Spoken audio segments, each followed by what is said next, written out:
On est peut-être pour vous sur le point de planifier un mariage. J'ai eu en tout cas une reprise des mariages durant l'année 2022. Ça risque d'être un calendrier fort chargé pour le printemps, été, automne prochain. Et elle est photographe, justement, peut bien vous guider pour bien choisir votre photographe et tout ce qu'il y a à savoir également dans le domaine des photos de mariage.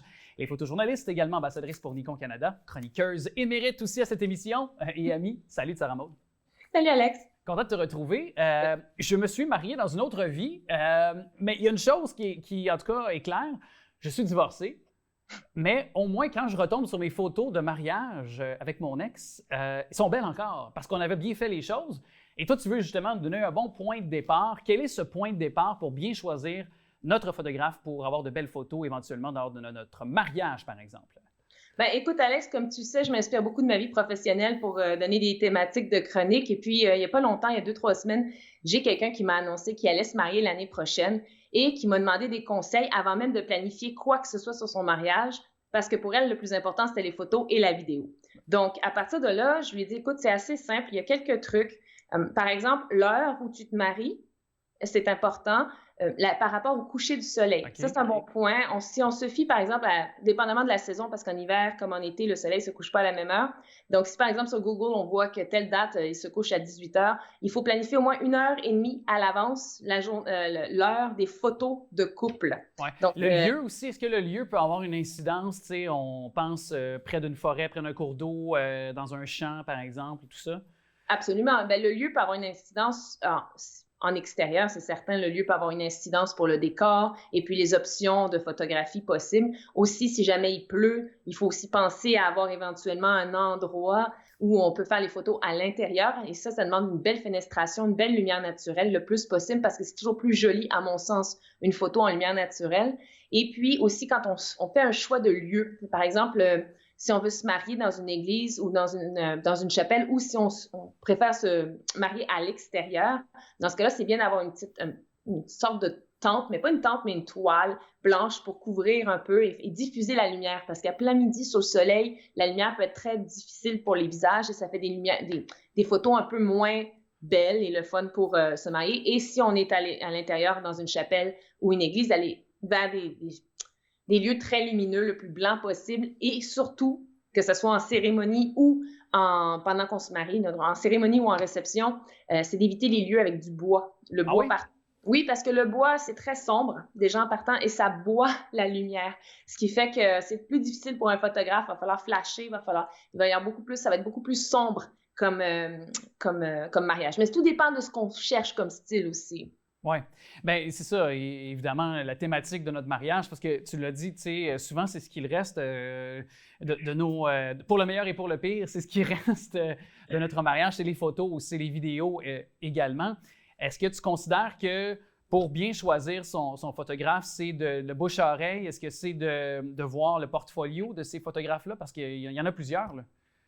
Il y a plusieurs types de photographes. Je dirais que pour choisir un bon photographe, il faut y aller aussi avec un budget, dans le sens qu'il faut connaître le budget. On sait qu'un très, très bon photographe qui se niche là-dedans, ça veut dire qu'il ne fait ça qu'à temps plein, c'est sûr, va charger beaucoup plus cher qu'un photographe comme moi qui fait ça occasionnellement, sur demande, parce que je ne fais plus de mariage à temps plein, j'en ai fait beaucoup trop, mais certaines personnes, je le fais, mais en tout cas, donc c'est sûr qu'un photographe qui fait ça à temps plein va charger beaucoup plus cher, il va avoir l'expérience, il va avoir aussi un deuxième, un troisième assistant, un vidéaste, un forfait clé en main, il va y avoir beaucoup d'informations, autant qu'un photographe comme moi peut offrir un clé en main aussi avec un vidéaste.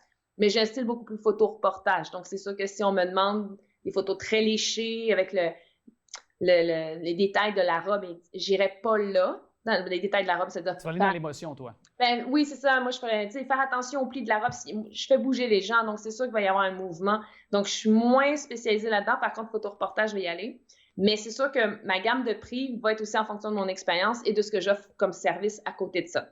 OK. Et sinon, si on cherche quelqu'un si quelqu'un n'a pas beaucoup de budget pour un photographe, dans ce cas-là, j'irais vers des photographes qui commencent, mais c'est sûr que ça serait bien de voir aussi c'est quoi sa technique et quelle est sa capacité à faire des bonnes photos. Puis tu sais, ma prochaine question n'est pas dans le but de te piéger ou de frapper sur certains photographes, mais quand on pense à des photographes qui se spécialisent dans le domaine du mariage, est-ce qu'il n'y a pas un risque d'avoir des photos pareilles comme d'autres et de ne pas être original dans les concepts ou dans les thématiques aussi quelconques, là? Ben, écoute, pour être tout à fait franche, je te dirais pas qu'un photographe qui fait que ça n'a pas déjà comment je pourrais dire, ses habitudes. Donc, tu sais, des choses des positions ou une façon de travailler qui sait que c'est toujours gagnant pour le couple. Maintenant, c'est sûr que ça va tout. Quand on choisit un photographe, on choisit aussi son style. Donc, c'est sûr qu'il y a des choses qui reviennent. Après 15 ans de photographie, tu as des choses qui reviennent dans ta façon de faire. Mais il y a aussi le lieu, l'endroit, la lumière. Donc, c'est pour ça que je vous dis, ce qui est bon, c'est qu'avant de même commencer à regarder pour des places, parce que des fois, tu sais, par exemple, on a « ça, c'est une belle auberge. » Oui, mais l'auberge, elle est sombre, elle n'a pas de fenêtre. Tu sais, ça va te donner quoi comme photo? Qu'est-ce que tu veux vraiment? Donc, c'est de trouver un bon équilibre. On peut aller contacter un photographe et voir avec lui qu'est-ce qu'il vous conseille pour avoir les meilleures photos et vidéos possibles. Faire du repérage peut-être à l'avance aussi également pour le photographe, question de savoir un peu là où physiquement il va se trouver pour pouvoir travailler de façon adéquate également. Puis je trouve ça important qu'on le ramène dans la discussion parce qu'avant d'ouvrir les caméras, on en a discuté brièvement, mais les téléphones cellulaires là, peuvent être le pire ennemi finalement pour un photographe ou du moins pour certains résultats de photos là, pour vous autres, là, les photographes. Là. Ben, je dirais que ça peut être le pire ennemi pour les mariés surtout, mais pour le photographe aussi dans un autre contexte aussi parce que de plus en plus, les gens ont toujours le nez devant leur cellulaire. Donc, tu sais, ils se partagent des photos, ils sont là, puis, tu sais, ils font ça. Donc, tu perds complètement l'expression. Donc, pendant un moment, j'en ai fait un récemment en mariage, et pendant un moment, tout le monde était en train de rire, faisait des photos, regardait les photos, mais pendant qu'ils faisaient ça, ben, il n'y avait rien qui se passait autour de la mariée, il y avait pas... L'émotion était assurée, je dirais, par des temps de cellulaire. Donc ça, c'est dommage en bout de ligne parce que les gens sont beaucoup moins dans le moment présent et ça paraît dans les photos après. C'est ça, dans l'énergie, comme tu disais, dans l'expression faciale des gens. Parce qu'on a encore un petit peu de temps pour, on évoquait un peu de comment repérer peut-être notre photographe, tout ça, mais ultimement, pour un couple là, qui est à l'écoute actuellement, qui aimerait peut-être trouver son photographe, on peut parler de combien d'argent là, à investir? Est-ce qu'on parle de 2 000, 3 000 plus ou... Bien, ça va dépendre du service que vous demandez. C'est sûr que généralement, un bon photographe, moi, je m'estime à peu près dans les 2 000 à 3 000 dépendamment du nombre d'heures de travail qu'il y a aussi, parce qu'on s'entend que c'est pas juste la journée de mariage qui compte, tu as aussi toute la post-production après. Puis des fois, ça peut aller, quand tu as un assistant, 2 assistants, ça peut aller à un deuxième photographe, un troisième photographe, ça peut aller quand même avec plusieurs milliers de photos en bout de ligne à la fin de la journée. Donc, c'est aussi presque des fois, ça peut être aller jusqu'à 1 semaine de post-production entre trier les photos, prendre les meilleures, demander l'approbation du client, ensuite retoucher ce qu'il y a à retoucher parce que des fois, on les veut en noir et blanc, des fois ci, des fois ça. L'album de mariage, si c'est inclus là-dedans ou pas dans les services, ça peut varier. Moi, je sais que j'irai pas en dessous de 2 000 mais il y en a d'autres qui peuvent aller jusqu'à 12 000, 15 000, 20 000 pour une journée de mariage, ce qui est énorme. Ouais. Mais ça, comme je vous dis, là, je pense qu'on est rentré dans un tout inclus vraiment haut de gamme. Oui, puis on parle d'un mariage qui est peut-être avec avec les gens qui ont les moyens de leur ambition quand tu es rendu, que ça coûte 10 ou 15 000 là. Par contre, pour ceux qui ont moins de budget, puis ça parce qu'on s'entend qu'il n'y a pas... Moi, je peux dire, il n'y a personne qui a vraiment envie de payer. Il y a beaucoup de gens qui veulent tout et pas pour le prix qu'on demande. Donc, il y a beaucoup de gens qui vont aller chercher des photographes moins chers, mais il faut qu'ils s'attendent à avoir une qualité d'expérience un peu moins présente. Sauf que c'est un compromis. Par contre, ce qu'ils peuvent faire, c'est voir quel est le portfolio de ce photographe-là pour avoir peut-être une meilleure idée de ce qui les attend.